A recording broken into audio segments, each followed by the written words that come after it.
to make lots and lots of money. Not that I put in less hours, but it seemed easier to make money as a headline band dropping platinum albums. It seemed easier, I realized, but it hadn't been. I breathed deeply of this normal life I lived now and smiled at the simplicity of it. Sorrow and heartache tugged at the corners of my thoughts, desperate to get my attention and claim some space in this adjusted life of mine.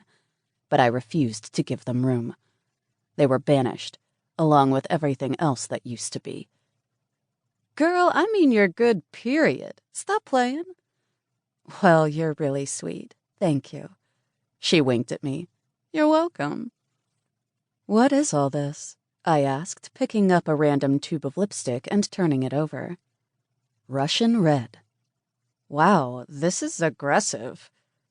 "Restocking," she sighed. "It's a pain in the ass, but also better than giving tweens makeovers all day." "What about former tweens? Do you have time for one of those?" She laughed her deep, throaty laugh that always made me smile. Maya and I had gotten to know each other slowly over the last few years, after I'd first started playing at Macy's.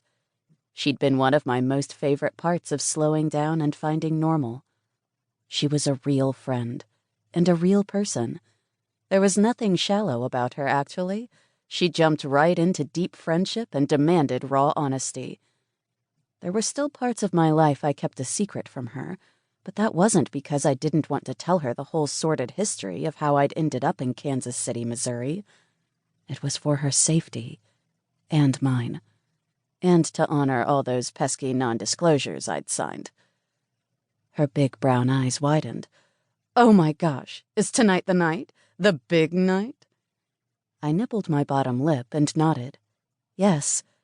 My stomach flipped with anticipation for the surprise that waited for me just hours from now. She leaned forward, bouncing on her toes with shared excitement. "What do you think it is? Oh my gosh, what if he proposes?" I lifted a shoulder and felt my stomach drop to my toes. Equal parts dread and hope spiraled through me, chasing each other, racing to see which emotion would win. I have no idea what it is. He's so excited, though. He can barely contain himself. Yesterday, he had outfits spread out on his bed like he was deciding which one to wear.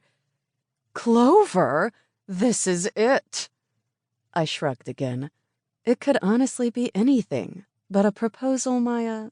For real? That would be crazy. "Would you say yes?" I took too long to think about my answer. Maya wanted an easy breezy yes. She wanted to know that my relationship with Adam Shepard was a whirlwind romance that had totally and completely swept me off my feet. She wanted a real-life romantic comedy and epic love story wrapped in one. She wanted me to be happy, and it was so sweet of her, but it was also unrealistic. I'd already had all of that, and it had ended in the worst kind of tragedy. Her question was supposed to have an easy answer. Even if I wasn't ready for the proposal now, I was supposed to want it sometime, right? Meet a normal guy, fall in love with a normal guy, marry a normal guy, live a very normal, happily ever after. Every girl's dream.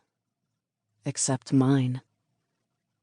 "We've only been dating for 6 months, I told her, laughing, playing it off, shining light on her absolutely ridiculous idea. He hasn't even told me he loves me yet. A sick feeling rolled through my stomach, my body wholly rejecting the idea of saying those words to anyone. She blinked, her fake lashes fanning over high cheekbones. "Oh." Maya was a romantic to her bones. She wanted everyone to fall in love. If a man so much as knelt to tie his shoe in front of the makeup counter, she assumed it was some elaborate proposal stunt. "Well, maybe tonight's the night for I love yous." My heart thrummed with the idea, bossing my nerves back in line. This was an easier question to answer, although she hadn't asked it. Would I tell Adam I loved him if he said the words first? Yes. Yes, I would. At least, I hoped I would. Sometimes my mouth